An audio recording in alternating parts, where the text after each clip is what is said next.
Astaghfirullah. Assalamualaikum warahmatullahi wabarakatuh.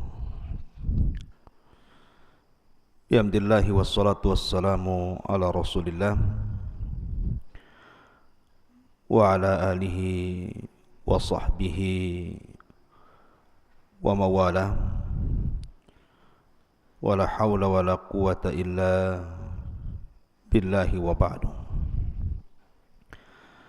Qala Allahu azza wa jalla, ya ayyuhalladzina amanu taqullaha haqqa tuqatih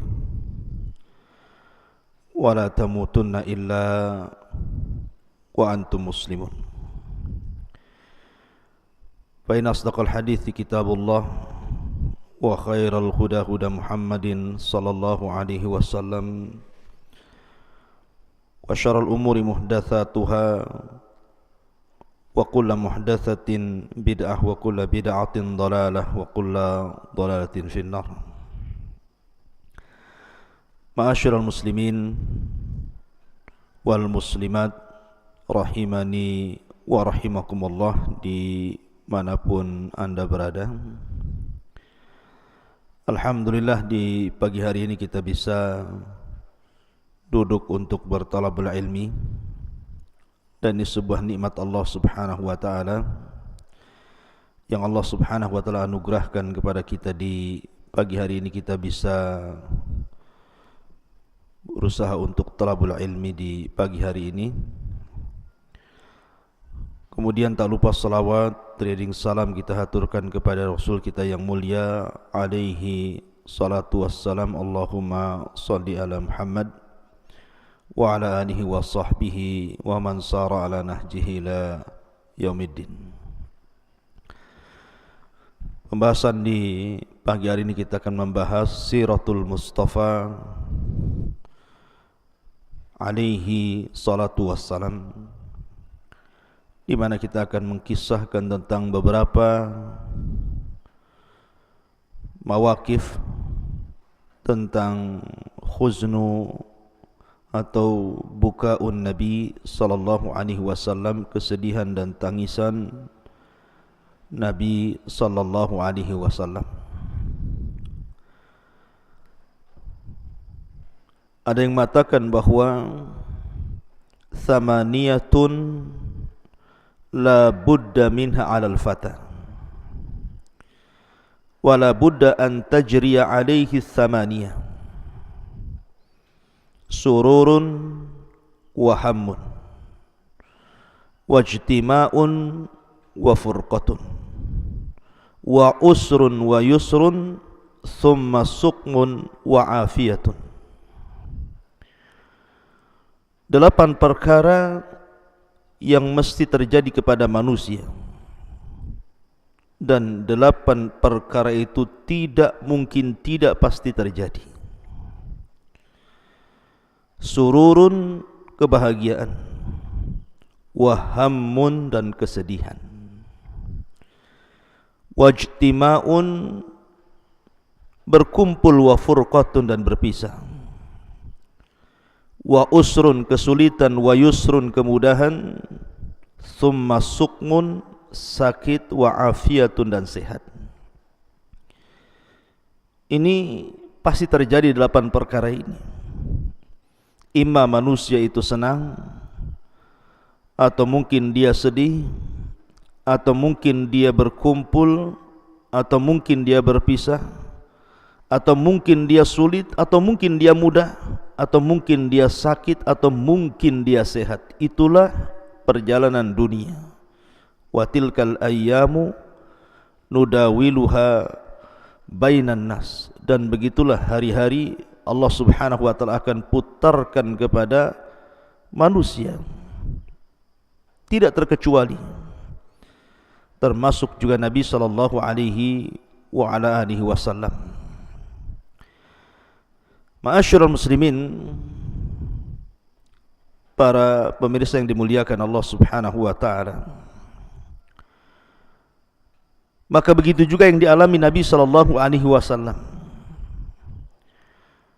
Ada beberapa tempat dan kisah dari Nabi sallallahu alaihi wasallam bagaimana Nabi sallallahu alaihi wasallam bisa menangis, bahkan mengalami kesedihan. Ya, wajar, dia manusia bukan malaikat. Maka kita akan mengisahkan beberapa kisah dari kesedihan Nabi SAW dan tangisan beliau untuk dijadikan ibrah dan pelajaran kepada kita. Ma'asyiral muslimin yang dimuliakan Allah Subhanahu wa taala. Kisah yang pertama datang daripada Atha ibn Abi Rabah rahimahullahu taala. Dia mengatakan, dakhaltu ana wa Ubaidillah ibn Umair ala Aisyah radhiyallahu anha. Kata Atha bin Abi Rabah rahimahullahu taala mengatakan, aku masuk dan juga Ubaidillah ibn Umair ke rumah Aisyah radhiyallahu anha. Faqalat li Ubaid ibn Umair, maka Aisyah radhiyallahu anha berkata kepada Ubaid ibn Umair, qad ana laka an tazur, baru sekarang kamu berziarah kepadaku. Faqala, maka dia mengatakan, aqulu ya ummah, ya wahai ibundaku. Kemudian dia mengatakan sampai kepada ujung cerita yang intinya adalah Ibnu Umar ini meminta kepada Aisyah radhiyallahu anha untuk menceritakan yang paling ajib, yang paling mengherankan, yang Aisyah radhiyallahu anha lihat daripada Nabi sallallahu alaihi wasallam selama berumah tangga dengan Rasul dan selama Rasul masih hidup. Maka Aisyah radhiyallahu anha sempat terdiam sejenak, fasakatat. Kemudian dia berfikir sampai akhirnya dia mengatakan, falam yazal yabki hatta lamma kana layla minal layali, lamma kana laylatu minal layali.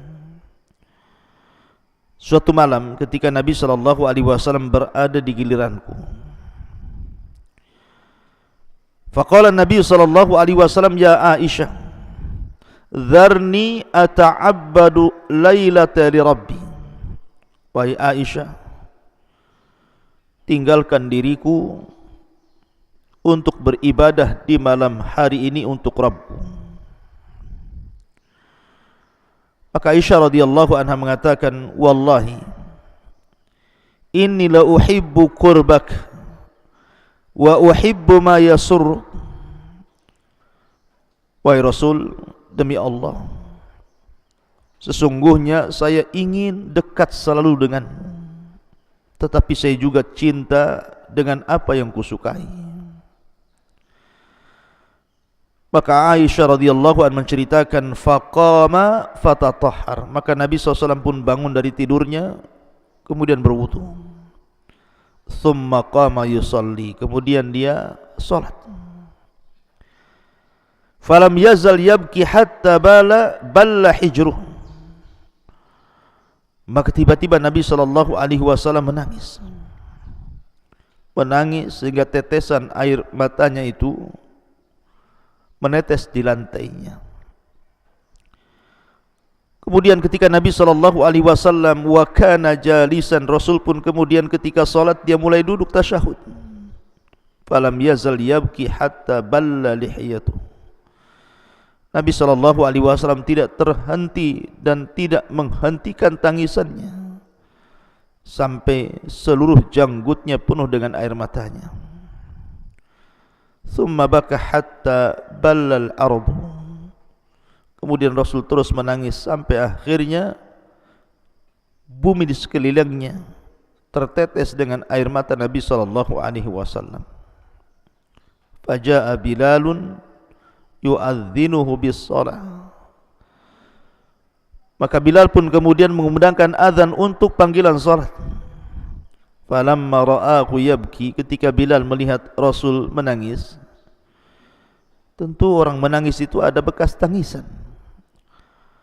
Maka Bilal mengatakan, ya Rasulullah tabki, wa qad ghafarallahu laka ma taqaddama min dhanbika wa ma ta'akhkhar Rasul, kau masih bisa menangis? Padahal Allah Subhanahu wa taala sudah mengampuni dosamu yang telah dan yang akan datang. Maka Nabi sallallahu alaihi wasallam mengatakan, ya Bilal, afala akun abdan syakura, salahkah aku menjadi hamba yang bersyukur? Laqad nazalat alayya lailatu ayat, semalam turun ayat kepadaku. Kemudian Rasul mengatakan, wailun liman qara'aha walam yatafakkar fiha, celaka bagi orang yang membacanya tapi tidak merenungkannya. Kemudian Nabi SAW membacakan surah Ali Imran ayat 190, inna fi khalqis samawati wal ardh wa ikhtilafil laili wan nahari la ayatin liulil albab, sesungguhnya pada penciptaan langit dan bumi dan adanya perbedaan malam dan juga siang adalah tanda-tanda bagi orang yang mau berfikir. Lihat bagaimana Nabi SAW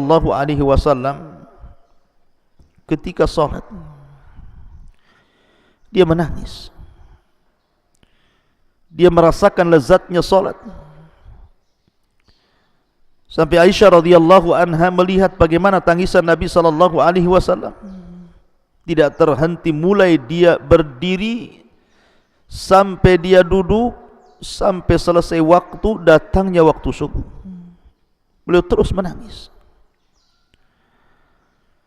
Ma'asyiral muslimin yang dimuliakan Allah Subhanahu wa taala, tentu karena takutnya Nabi SAW kepada Rabbnya, dan harusnya kita seperti itu.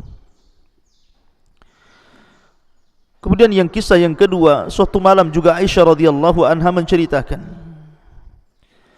suatu ketika Nabi SAW itu berada di gilirannya, di giliran Ummul Mukminin Aisyah radhiyallahu anha.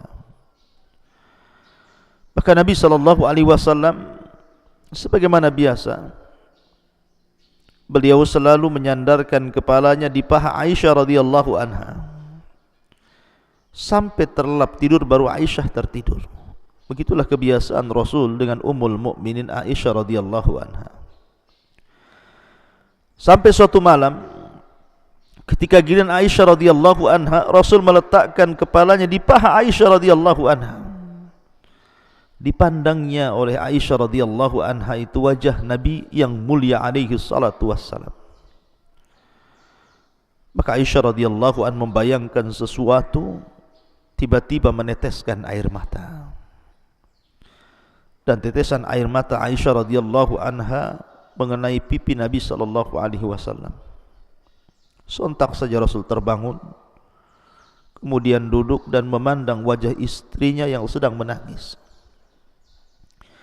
Kata Nabi sallallahu alaihi wasallam, "Wa ma yubkiki ya Aisyah wa limaddumu?" Aisyah, kenapa engkau menangis? Dan kenapa sampai meneteskan air mata? Ada apa gerangan? Maka Aisyah radhiyallahu anha mengatakan, ya Rasulullah, tadzakartu yaumal qiyamah. Rasul, aku teringat dengan hari kiamat. Hal tadhkuru bi ahlika yaumal qiyamah ya Rasulullah? Apakah jika datang hari kiamat engkau masih peduli dengan keluargamu? Kau masih ingat dengan diriku?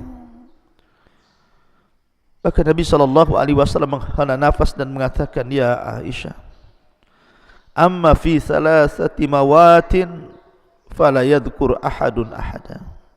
Adapun di 3 tempat wahai Aisyah, engkau tidak mungkin ingat siapapun. Adapun di 3 tempat wahai Aisyah, engkau tidak akan ingat siapapun. Kemudian Nabi SAW menyebutkan 3 perkara ketika seseorang melintas di titian Siratal Mustaqim. Ketika orang berusaha untuk mendapatkan catatan apakah dengan tangan ataukah kirinya. Kemudian ketika di dalam penimbangan amal, apakah amalan kebaikannya berat ataukah justru ringan. Maka di 3 tempat ini kata Rasul, engkau tidak akan ingat siapapun kecuali dirimu. Ma'asyiral muslimin yang dimuliakan Allah Subhanahu wa taala. Kemudian juga kisah yang ketiga, Ketika Nabi SAW detik-detik menjelang wafatnya, Nabi SAW sempat mengunjungi para syuhada Uhud. 70 syuhada Uhud yang sudah gugur di perang Uhud. Nabi SAW datang ke kuburannya kemudian berziarah. Kemudian Nabi SAW mendoakan mereka dan mengatakan, Assalamualaikum ya syuhada Uhud, wa inna insya'allahu bikumul lahikun. Keselamatan bagi kalian wahai penduduk syuhada Uhud. Sesungguhnya jika Allah berkehendak, kami pun akan menyusul kalian. Kemudian Nabi SAW meninggalkan kuburan syuhada Uhud setelah berdoa untuk mereka. Pulang kembali ke kota Madinah. Di tengah jalan tiba-tiba Nabi SAW menangis, sehingga tangisan Nabi SAW diikuti oleh tangisan para sahabat Rasul. Nabi SAW mengatakan, wadidtu ana qad ra'ayna ikhwanana. Sungguh aku rindu ingin melihat saudara-saudara kami. Qalu, sahabat mengatakan, awalasna ikhwanaka ya Rasulullah, bukankah kami saudara-saudaramu wahai Rasul? Maka Nabi SAW mengatakan, antum ashabi, kalianlah sahabat-sahabatku, bukan saudara-saudaraku. Lalu siapa saudara-saudara yang dimaksud Nabi SAW? Maka Nabi SAW mengatakan, ikhwanuna alladhina lam ya'tu ba'du. Saudara-saudaraku adalah orang-orang yang datang sepeninggalku. Dalam riwayat, yu'minuna bi walam yarawni. Mereka mau beriman kepadaku padahal mereka tidak pernah memandang dan menatap wajahku. Ma'asyiral muslimin yang dimuliakan Allah Subhanahu wa taala. Lihat bagaimana Nabi SAW betapa cintanya kepada kita sampai dia menangis, memikirkan nasib umat sepeninggalnya. Orang-orang yang beriman kepada Rasul tetapi tidak pernah menatap wajah Rasul. Makanya ketika Nabi SAW berwasiat sebelum wafatnya, yang diingat adalah kita, ummati, ummati, umatku, umatku. Kalau Nabi SAW ingat kepada kita, apakah anda ingat kepada Nabi SAW? Senantiasa bersolawat kepada Nabi SAW, mengikuti perintah, menjauhi larangan, menikmati yang dihalalkan, menjauhi yang diharamkan. Ma'asyiral muslimin yang dimuliakan Allah Subhanahu wa taala. Kemudian kisah yang keempat. Suatu ketika Nabi SAW keluar bersama Abu Bakar dan Umar. Sebenarnya pada awalnya Rasul tidak tahu bahwa Abu Bakar akan keluar di waktu itu. Begitu juga sebaliknya, Abu Bakar dan Umar pun tidak tahu kalau Rasul juga keluar. Tapi keduanya bermaksud menjumpai Nabi SAW di waktu zahirah, persis ketika matahari berada di atas kepala. Dan itu bukan kebiasaan orang Arab, keluar di siang hari. Tiba-tiba kemudian keduanya berjumpa. Nabi SAW berjumpa dengan Abu Bakar dan Umar. Kemudian Nabi SAW bersabda, wa ma akhrajakuma, apa yang membuat kalian berdua keluar? Apa yang membuat kalian berdua keluar? Maka Abu Bakar dan Umar mengatakan, ju' ya Rasulullah, ju', rasa lapar wahai Rasul, rasa lapar wahai Rasul. Maka kemudian keduanya balik bertanya kepada Nabi SAW, wa ma akhrajaka ya Rasulullah, lalu apa yang membuat anda keluar juga wahai Rasul? Maka Nabi SAW pun kemudian mengatakan, ju ya Aba Bakrin wa ya Umar, sama, rasa lapar wahai Abu Bakar, wahai Umar. Subhanallah. Nabi, Rasul, ulul azmi, sayyidul anbiya'i wal mursalin, lapar. Sementara kita bukan siapa-siapa, yang banyak dosa, tapi terkadang kita dilebihkan dunia, itu pun tidak bersyukur kepada Allah Subhanahu wa taala. Kemudian Nabi sallallahu alaihi wasallam pun akhirnya mengajak keduanya, mengajak Abu Bakar dan Umar radhiyallahu an untuk menemui salah seorang sahabat Nabi sallallahu alaihi wa ala alihi wasallam. Maka berangkatlah Nabi sallallahu alaihi wasallam bersama Abu Bakar, bersama Umar radhiyallahu an ke rumah Abi Khaytham ibn Tayhan. Rumah Abu Khaytham ibn Tayhan, salah seorang sahabat Ansar yang disaudarakan dengan Uthman ibn Mad'un radhiyallahu an. Dan itu kebetulan rumahnya di perbatasan kota Madinah, jauh dari kota. Dan terkenal kedermawanannya Abu Khaytham ibn Tayhan ini. Akhirnya kemudian setelah sampai di rumah Abu Khaytham, maka tidak didapati Abu Khaytham yang ada istrinya. Kemudian kata istrinya, suaminya sedang mencari air bersih, tunggu saja sebentar. Maka karena adabnya, tiga orang yang mulia ini pun kemudian menunggu kedatangan Abu Khaytham di luar rumah, sampai akhirnya betul-betul mereka berjumpa dengan Abu Khaytham yang sedang mencari air bersih. Maka Abu Khaytham tidak pernah melihat tamu semulia mereka bertiga yang datang. Tentu ingin memuliakan, karena memang itu adabnya dan akhlaknya yang diajarkan Rasul. Man kana yu'minu billahi wal yaumil akhir falyukrim dhaifahu. Barang siapa yang beriman kepada Allah dan hari akhir, maka hormati tetangganya. Maka akhirnya kemudian Abu Khaytham pun hendak menyembelih salah seekor kambing yang terbaik. Tapi Nabi SAW melarangnya, kemudian menyuruh mengambil kambing yang biasa-biasa saja. Akhirnya kemudian setelah disembelih, dikuliti, dicincang, maka kemudian direbuslah daging kambing itu. Tentu orang yang lapar mencium aroma daging kambing akan semakin lapar.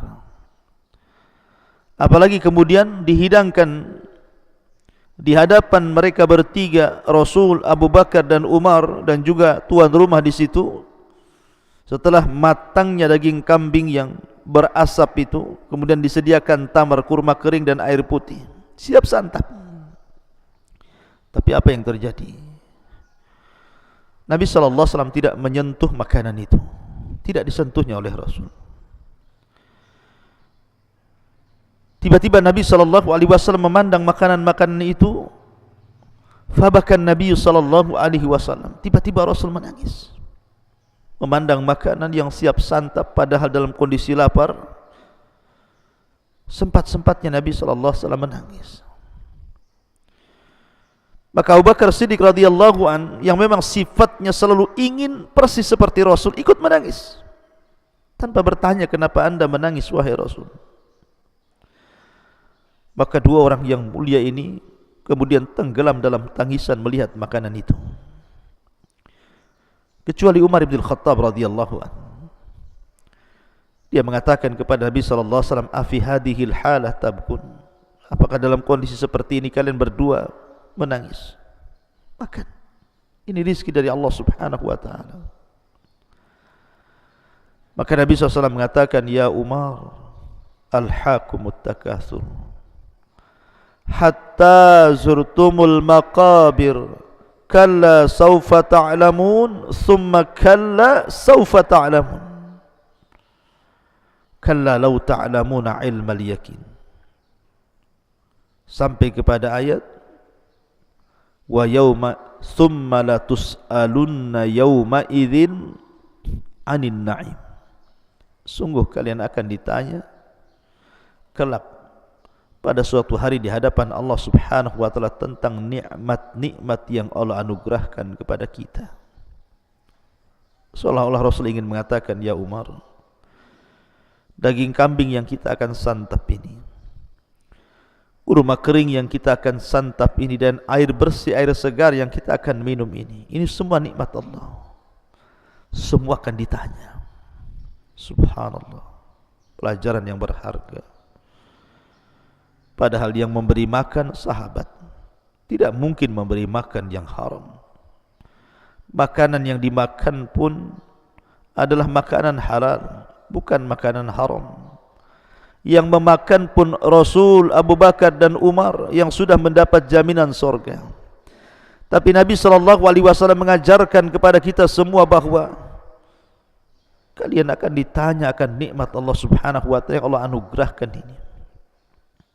Sampai Rasul ketakutan.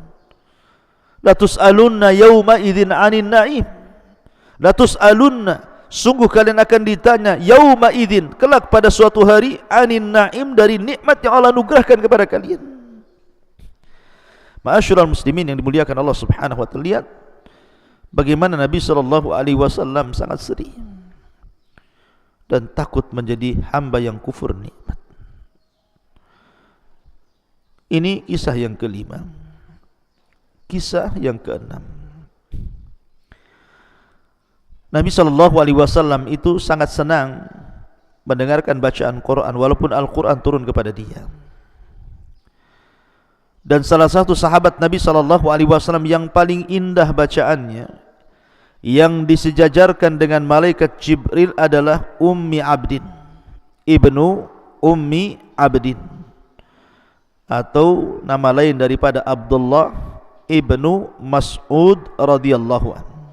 Suaranya sangat indah sekali. Saking indahnya, Nabi SAW mengatakan kepada Abu Bakar dan Umar, wahai Abu Bakar dan Umar, kalau ingin memperdengarkan suara tatkala turun kepadaku dari Jibril, falyasma qira'ata ummi ibnu Ummi Abdin, maka pendengarkan bacaannya ibnu Ummi Abdin. Maksudnya siapa? Abdullah ibn Mas'ud radhiyallahu anhu.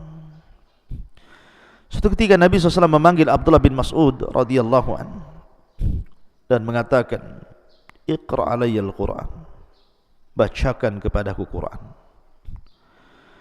Maka Abdullah ibn Mas'ud heran dan mengatakan, ya Rasulullah, aqra'u alayka wal Qur'anu unzila ilaik?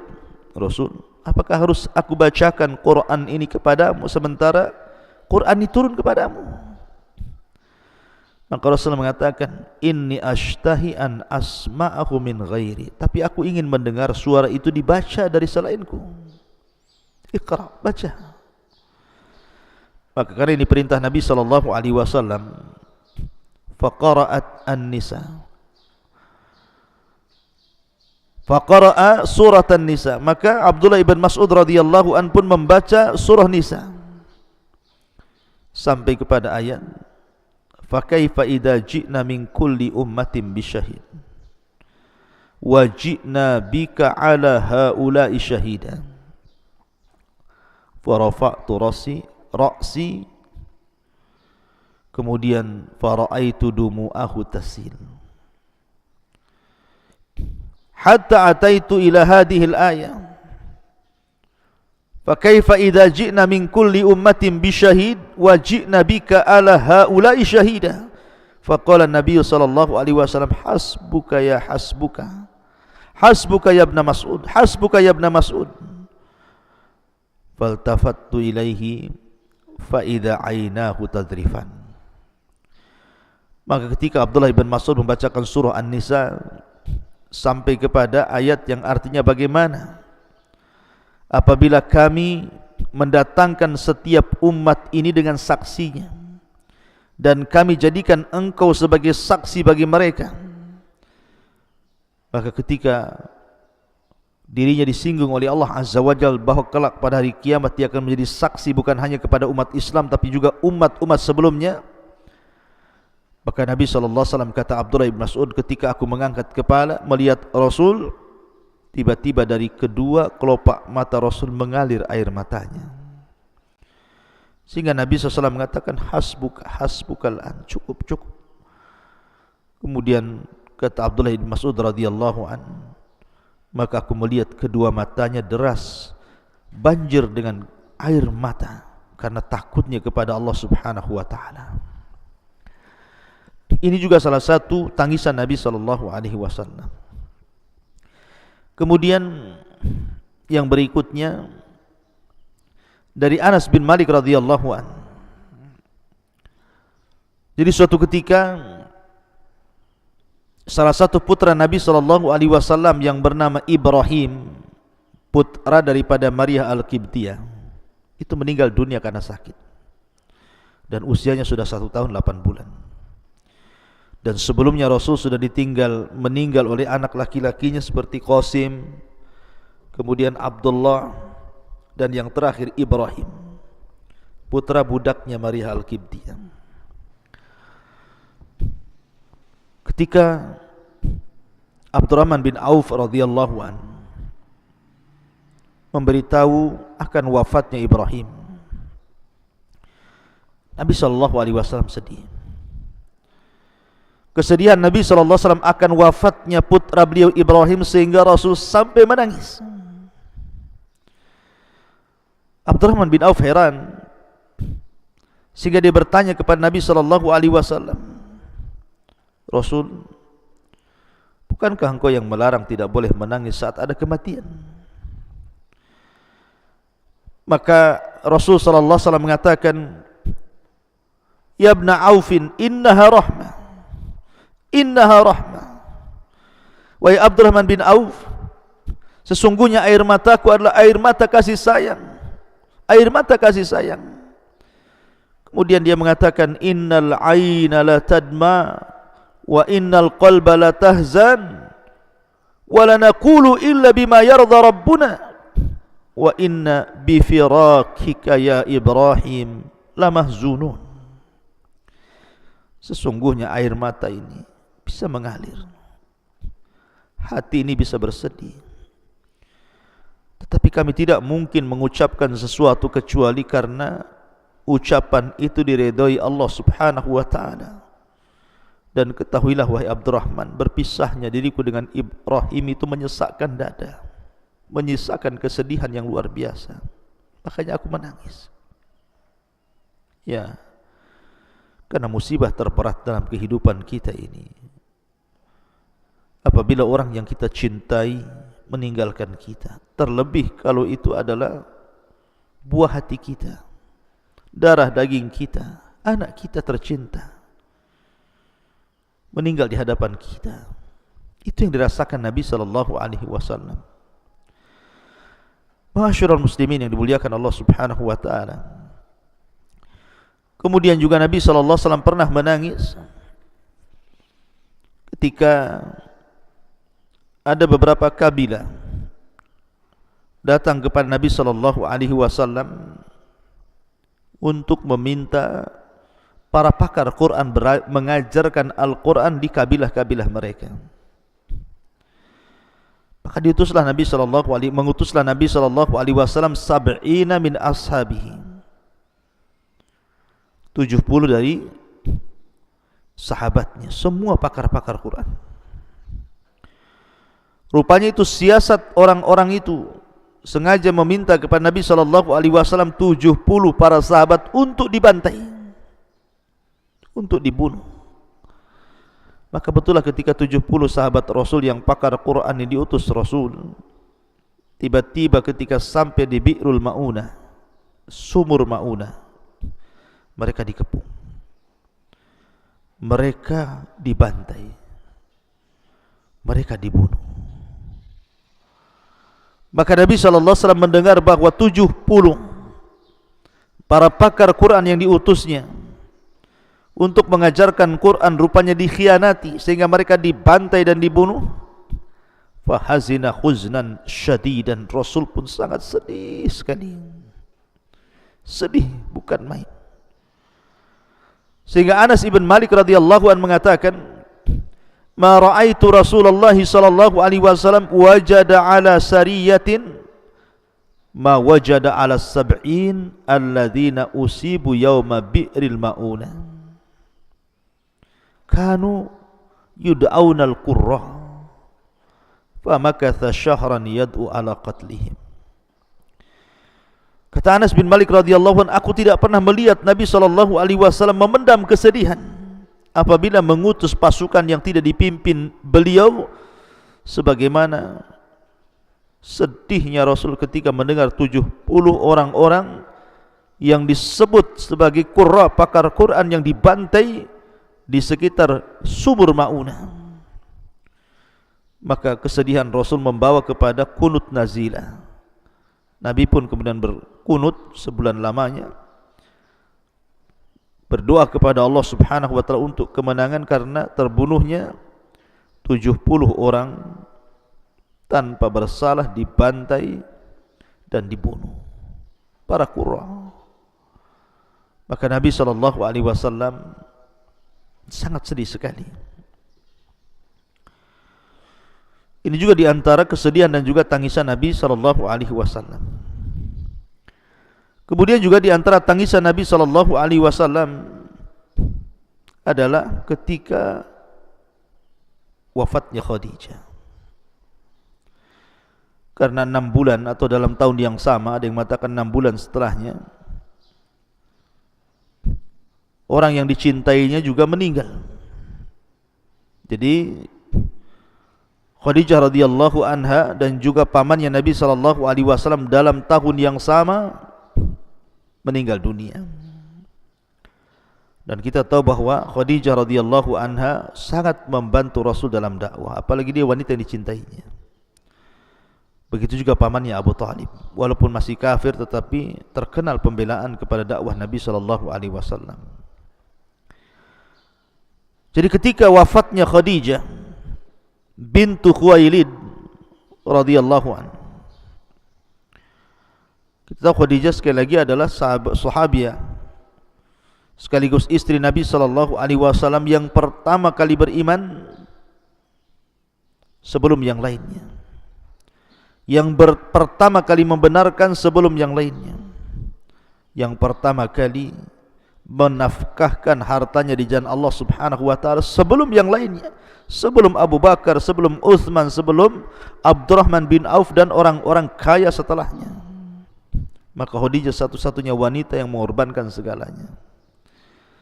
Sehingga wajar kalau seandainya Nabi SAW sangat jatuh cinta dengan Khadijah bintu Khuwailid radhiyallahu anha. Sampai suatu ketika Jibril pernah menitipkan salam kepada Rasulullah untuk Khadijah dan mengatakan,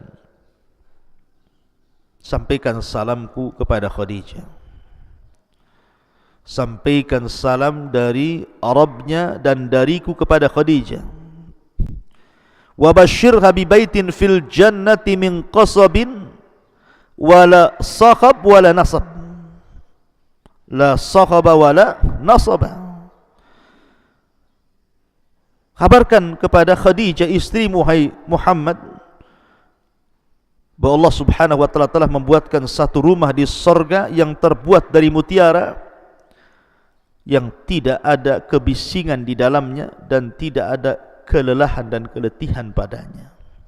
Ya, kenapa kemudian Allah Subhanahu wa taala menyediakan satu sorga yang tidak ada kebisingan? Karena Rasul tidak pernah mendengar ucapan dari Khadijah kecuali yang baik. Satu kalimat pun Khadijah tidak pernah mengucapkan kalimat yang menyakiti hati Nabi SAW sepanjang berumah tangga. Betapa banyak hari ini istri-istri yang mudah mencela suaminya, mengucapkan kata-kata kotor, seolah pertengkaran itu bagian daripada hidupnya. Tetapi Nabi SAW selama berumah tangga dengan Khadijah tidak pernah bertengkar. Satu ucapan pun tidak pernah didengar dari lisan Khadijah. Maka al-jaza'u min jinsil amal, balasan itu sebagai amalannya. Khadijah pun diberikan sorga yang tidak ada kebisingan, karena selama berumah tangga dengan Rasul, Rasul tidak pernah merasa bising dengan ucapan Khadijah. Wala nasab, dan juga keletihan. Karena Khadijah tidak pernah letih membantu Rasul, menegakkan dakwah Rasul. Dia harus menghabiskan seluruh kekayaannya untuk membantu dakwah Rasul, membesarkan anak-anak Rasul, sampai akhirnya Allah takdirkan Khadijah wafat mendahului baginda sallallahu alaihi wasallam. Masyarul muslimin yang dimuliakan Allah azza wa jalla, saat wafatnya Khadijah bintu Khuwailid radhiyallahu anha, maka Nabi sallallahu alaihi wasallam belum mampu melupakan kecintaan beliau kepada Khadijah. Bahkan apabila salah seorang saudaranya masuk, Halah bintu Khuwailid mengetuk pintu, maka Nabi SAW terkadang terbayang istrinya, terbayang sosok Khadijah, wajahnya, kelembutannya, kebaikannya, tutur katanya, akhlaknya, sehingga Nabi SAW terkadang menangis. Bahkan di awal kematian Khadijah, Nabi SAW sangat terpukul sekali, betul-betul sangat terpukul. Makanya tahun wafatnya Khadijah itu disebut Amul Hazni, tahun kesedihan. Tahun kesedihan. Rasulullah SAW lebih banyak merenung, termenung, terkadang melihat sesuatu dengan penglihatan kosong, terbayang Khadijah. Sehingga apabila Nabi SAW sudah memiliki banyak istri pun masih teringat dengan Khadijah. Apabila teringat dengan Khadijah, maka disembelihkan seekor kambing, kemudian dibagi-bagikan ke teman-teman Khadijah yang masih hidup. Ini pula yang membuat Aisyah radhiyallahu anha cemburu dan mengatakan, "Ya Rasulullah, kenapa kau ingat orang yang sudah tua pun sudah meninggal? Di hadapanmu ada gadis yang masih muda. Kenapa engkau selalu teringat dengan orang tua itu?" Maka Nabi SAW mengatakan, "Ma abdalanillahu azza wa jal khaira minha Aisyah." Allah tidak pernah menggantikan untukku yang lebih baik daripada Khadijah. Amanat bi idh kafaraniyan nas. Dia beriman kepadaku ketika manusia kufur. Wa saddaqani id kadzdzabaniyan nas. Dia yang membenarkan di saat manusia mendustakanku. Wa wasatni bimaliha. Dan dengan hartanya dia sedekahkan untuk perjuangan dakwahku. Wa razaqanillahu. Dan Allah Subhanahu wa taala rizkikan kepadaku dari sulbinya semua anak-anakku yang harramani auladun nisa, yang Allah haramkan anak-anak dari istri-istriku yang lainnya, termasuk dirimu. Jadi Nabi SAW sedih karena kebaikan Khadijah bintu Khuwailid. Ma'asyiral muslimin yang dimuliakan Allah Subhanahu wa taala. Bahkan Nabi SAW juga pernah sedih ketika wafatnya Hamzah ibn Abi Talib di perang Mu'tah. Sampai Rasulullah SAW ketika itu berada di Madinah, sementara Hamzah di Mu'tah. Jibril mendatangi Rasul memberi kabar duka kematian Ja'far ini. Maka Nabi SAW datang kepada keluarganya Ja'far, mengelus putra-putra Ja'far karena mereka sudah yatim. Kemudian Nabi SAW menangis dan mengatakan, "Ala misli Ja'far faltabkil bawaki." Seperti Ja'far lah, maka silahkan orang-orang yang hendak menangis, menangislah. Karena jasa yang ditorehkan Ja'far ibn Abi Talib luar biasa dalam perkembangan Islam di permulaan dakwah. Ma'asyiral muslimin yang dimuliakan Allah Subhanahu wa taala. Ini di antara beberapa kisah Nabi SAW sedih dan menangis, dan banyak kisah-kisah yang lainnya karena juga waktu yang kurang panjang. InsyaAllah kita lanjutkan di lain kesempatan. Subhanakallah bihamdika asyhadu an la ilaha illa anta astaghfiruka wa atubu ilaik. Allahu ta'ala alam. Assalamualaikum warahmatullahi wabarakatuh.